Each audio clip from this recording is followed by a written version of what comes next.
Hello everyone, I am A.K. Kulkarni, working as an assistant professor in the Department of Electrical and Electronics Engineering. So in this session, we'll start with the course name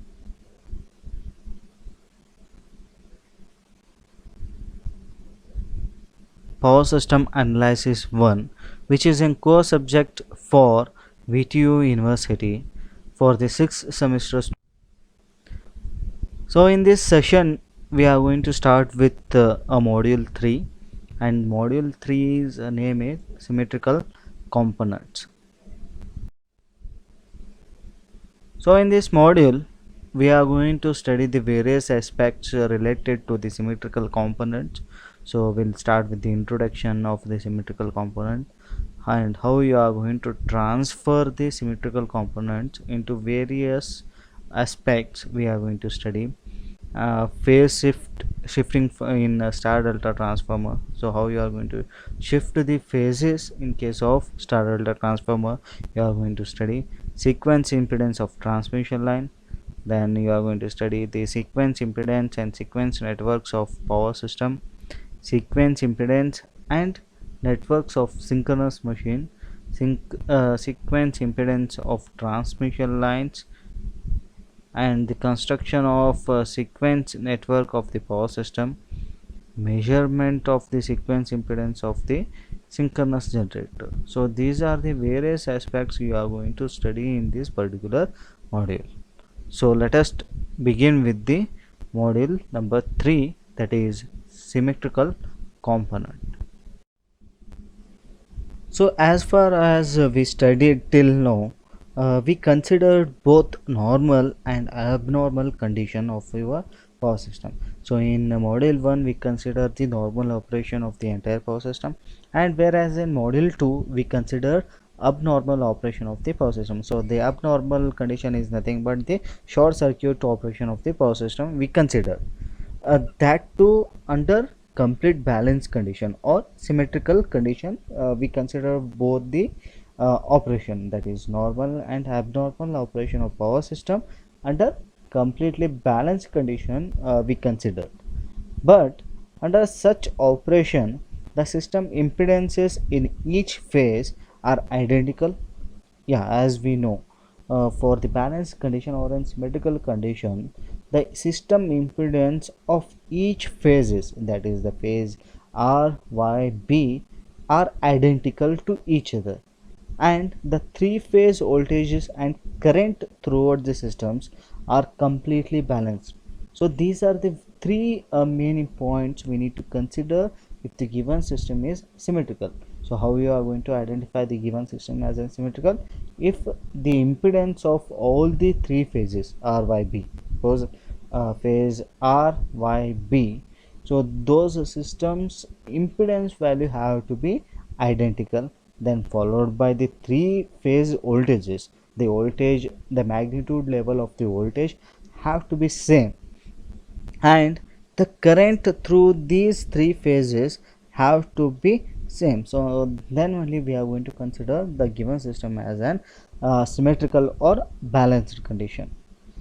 That is nothing but, yeah, as I told, the magnitude of all the phases have to be equal, and they have to displace 120 degree apart from each other.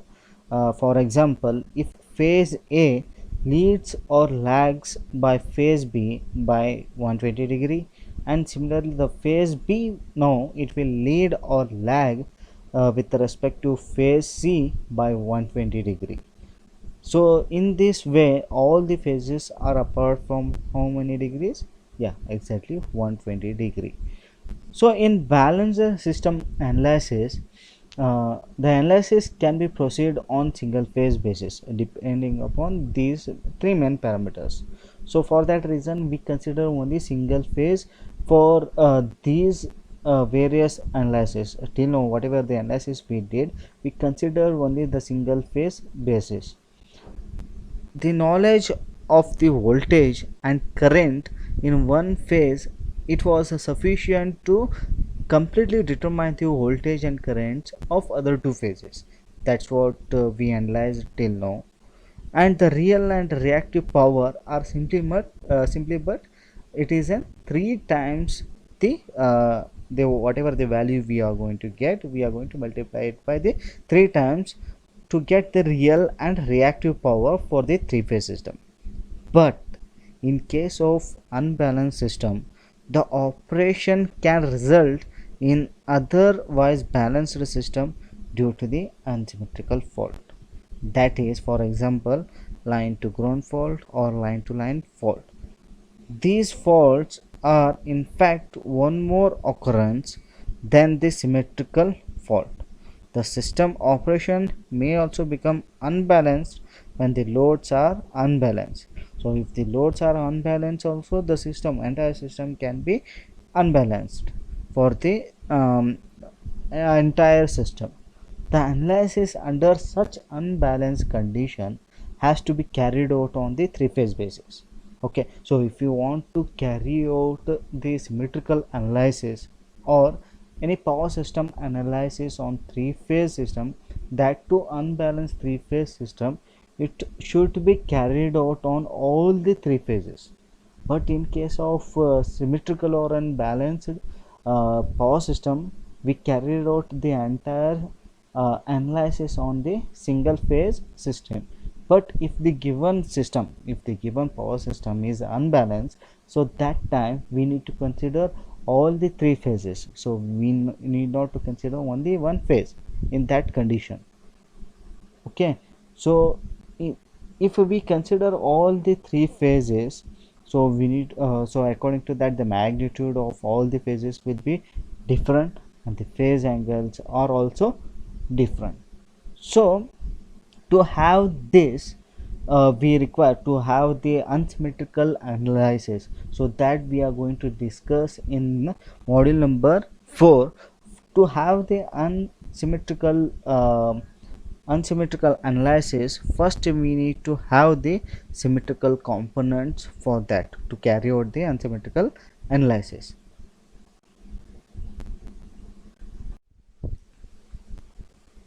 Okay, according to the definition of symmetrical analysis or unsymmetrical system, so the entire system will be we are going to carry out the analysis on single phase basis. But if the given system is unbalanced or unsymmetrical, so we can't directly carry out the analysis on the means of unbalanced system. Okay, so it is very difficult to carry out the unsymmetrical analysis or unbalanced system analysis. So there is an alternate means or an alternate method of carrying out the unsymmetrical analysis, that is with the help of symmetrical components. Okay, so with the help of symmetrical components we can carry out the unsymmetrical analysis. So for that reason, first we need to understand what all the symmetrical components are there, so how they behave in our power system we need to understand. So with the help of symmetrical components we can carry out what, an unbalanced analysis or unsymmetrical analysis. So this is given by the Dr. Fortescue in year 1918. He tells us that an unbalanced system of n rated phases can be resolved into n system of balanced phases with called as symmetrical components. Okay, so according to his statements, he is telling us that so we can convert the n phasors of unbalanced system to the n phasors of the balanced system with the help of what, symmetrical components of having the original phasor. So we are not going to change any phasor references here. Okay, so all the n phasors of unbalanced system can be converted into n phasors of the balanced system with the help of symmetrical components. So each n phasors has a set of components or will have equal in lengths and angles between the adjoint phasors of a set are equal. Okay, so what does it mean is that, So if the n phasors will consist of equal lengths, and the angles between the adjacent phasors will be of equal. Is it clear? So this is how we are going to utilize the symmetrical components for the unsymmetrical analysis. Is it clear?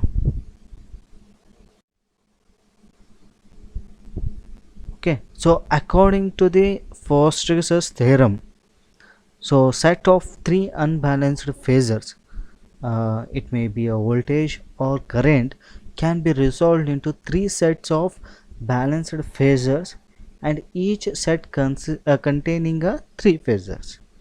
Okay, so here we are going to convert an unbalanced phasors, um, voltage or current value to a three sets of balanced phasors, and these three sets of balanced components are called as positive sequence component, negative sequence component, and zero sequence component. Okay, one by one we'll discuss about each component. Okay, so with the help of these symmetrical components, our aim is to do what? To have the unsymmetrical analysis. So in that, first component is positive sequence component.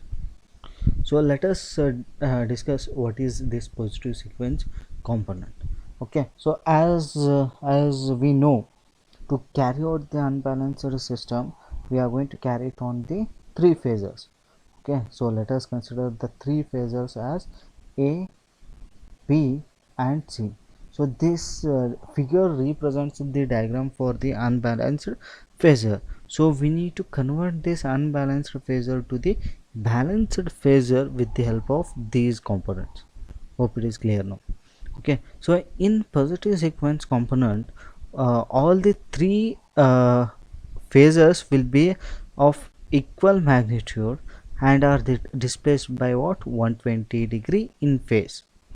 Okay, so in positive sequence components, all the phasors magnitude, the magnitude of this phase A, magnitude of phase B, and the magnitude of phase C are equal to each other. Okay, and they are displaced 120 degrees apart from each other, having the same phase sequence as of the original unbalanced phasors. Okay, now compare these two phasor diagrams. First one is what? Our phase A. So this is phase A. Then comes what? Phase B. So which is lacking with respect to what? Phase A, right? So if you compare this figure, the phase sequence of the positive sequence component is same as that of the unbalanced phasor. Here once again the phase B is lacking with respect to phase A. Then phase C. So phase C is leading with respect to the phase A if you consider anti-clockwise direction. Okay, so similarly the phase C is also leading with respect to phase A by an angle 120 degree in anti-clockwise direction. Okay, so here for the positive sequence components, the respective phasor are represented as VA1, VB1, and VC1, where ABC denotes what? Phase sequence, and if it is 1, numerical 1, it denotes the positive sequence quantity. Is it clear? Okay, so in case of negative sequence component, so the if I compare with the unbalanced phasor, so there is a slight difference between these two phasor diagram if you compare with the positive sequence component. The thing is that the magnitude of all the phasors will be equal, but the angles, whatever the angles between each phase, once again they are 120 degrees apart from each other. The angle between phase A and phase B is once again 120 degree. The angle between phase B and phase A is once again 120 degree, and the angle between phase C and phase A is also 120 degrees. Okay, the only slight difference with the positive sequence component and the negative sequence component is its sequence. Okay, what is the main difference? The phase sequence of the negative sequence component. So in case of positive sequence component, the phase sequence was A B C, but in case of our negative sequence component, the phase sequence will be of A C B. Okay, so if I compare with the positive sequence component, here once again C is lagging with respect to A by an angle 120 degree, but the B, whatever the B phasor is there, right? Now in case of negative sequence component, it is leading with respect to the phase A. Okay, so only the difference between negative sequence component and positive sequence component is the its phase sequence. Okay, so to represent the negative sequence quantity, we are going to use the subscripts as 2, VA2, VB2 and VAC2. In case of zero sequence component, as its name itself suggests you, so there is no angle between all the phases, so they are in phase with each other. So it is represented by subscript 0 for each phase, and they are equivalent to 3 single phase phasors having a equal magnitude but having 0 displacement between them. That's what the angle between each phase are 0 with respect to each other. So this is about the zero sequence component. Next topic is A operator. Because of the phase displacement of the symmetrical component of voltage, or it may be a current in a three-phase system, it is for our convenient we are going to indicate with the help of some notations over here. So that notation is nothing but we are going to use the letter A to represent 120 degree. Is it clear? And it is the letter A. In some books this letter A is denoted by alpha or gamma also, but here in our course we are going to consider the A as an operator whose value is nothing but 120 degree if we consider it as in anti-clockwise direction, which has, so A is nothing but its magnitude is 1 and its angle is 120 degree. Is it clear? So if you want to find out A square value, so A square is nothing but A into A. Okay, so if I multiply, as we know the A value is what, having a magnitude of 1 and angle 120 degree.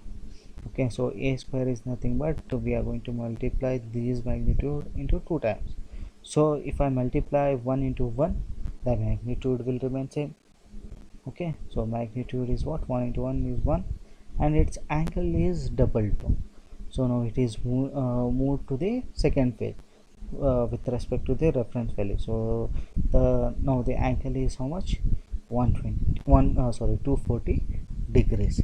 So instead of using this rotations 120 degree, 240 degree, 360 degree, wherever it is possible we are going to use these letters. So A represents what, if the magnitude is 1 and angle is 120 degree, A square represents what, the magnitude is 1 and angle is 240 degrees. Similarly A cube, so A cube, so if I multiply the A value as 1 at an angle 120 degree 3 times, So 120 into 2, 120 into 3, so we are going to get it what, 360 degree. So once again we are going to come back to its reference value. So 360 means 1, so a cube is equal to what, 1.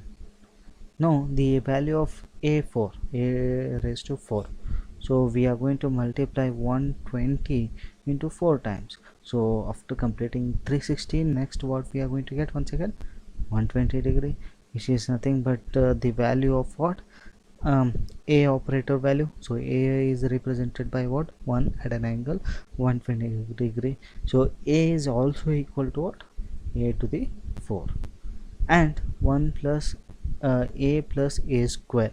So if you simplify it further with the help of these notations, we are going to get the value as 0. Okay, so what is the value of a? B is having 1 at an angle 120 degree, plus a square is nothing but what, 1 at an angle 240 degrees. So if I add together all these, we are going to get it is equal to what, 0. And a's conjugate is nothing but it is equal to a square. A minus a square, we are going to get the value as j root 3, and a square minus a, we are going to get the value as minus j root 3. So these all notation we need to remember for our problems, for while solving our problems. Hope it is clear. If you substitute the respective value, you are going to get these values only. Is it clear? So this is in this session we are going to stop this session. So once again I will recap what all the things we studied in this session. So first we started with the introduction part to our module. So in this module we are going to study about only the symmetrical components. Okay, so first for first most we need to understand why symmetrical components are necessary. Okay, so for that, so till now whatever the analysis we carried out, it is on both normal operation and as well as for the abnormal operation, that is the thing but short circuit conditions. Okay, so for these two conditions we assumed the given power system network to be a balanced or symmetrical.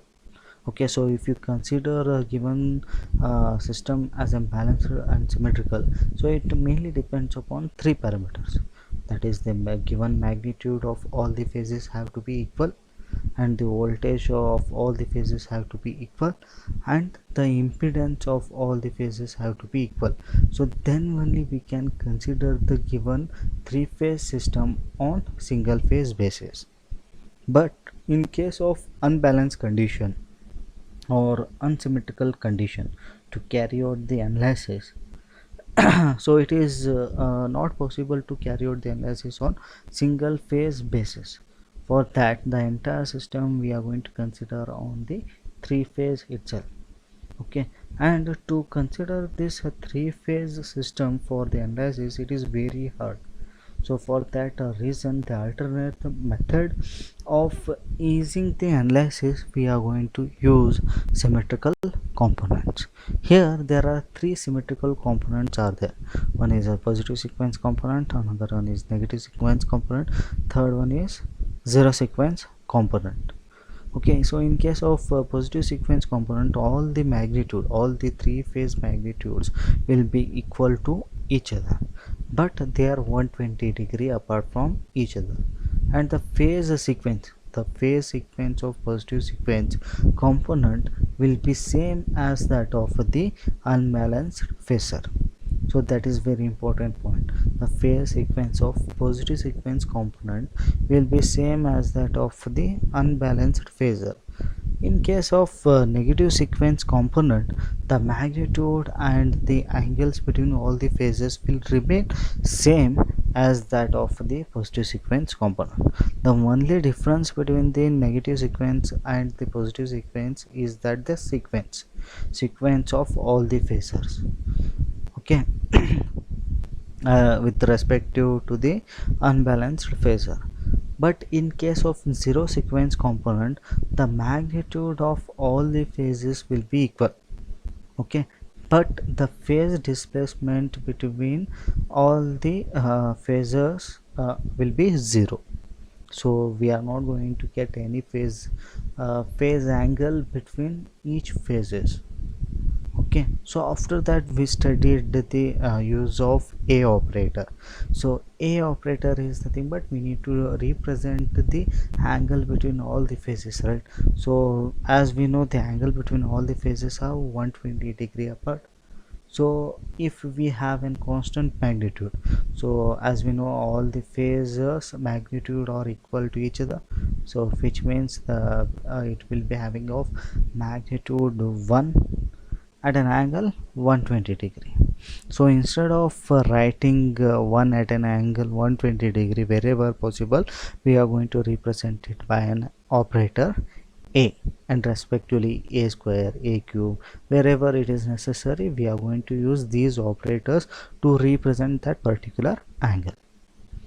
Hope it is clear about the various sequence components and their uses. Thank you.